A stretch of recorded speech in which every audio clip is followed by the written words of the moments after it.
yote, mamlaka na uweza wake hauna mwisho.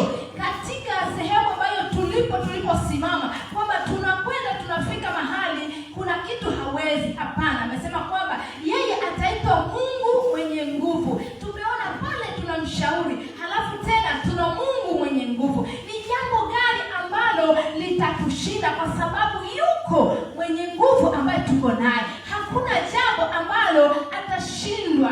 Au katika ufalme huu, au katika njia hii tuliosimama, hakuna mahali tunaweza tukababaika au tuna mahali tukashindwa, kwa sababu tuliye naye ni mwenye nguvu, tuliye naye ni mwenye mamlaka. Anasema ufalme wake hautashindwa. Bwana Yesu asifiwe.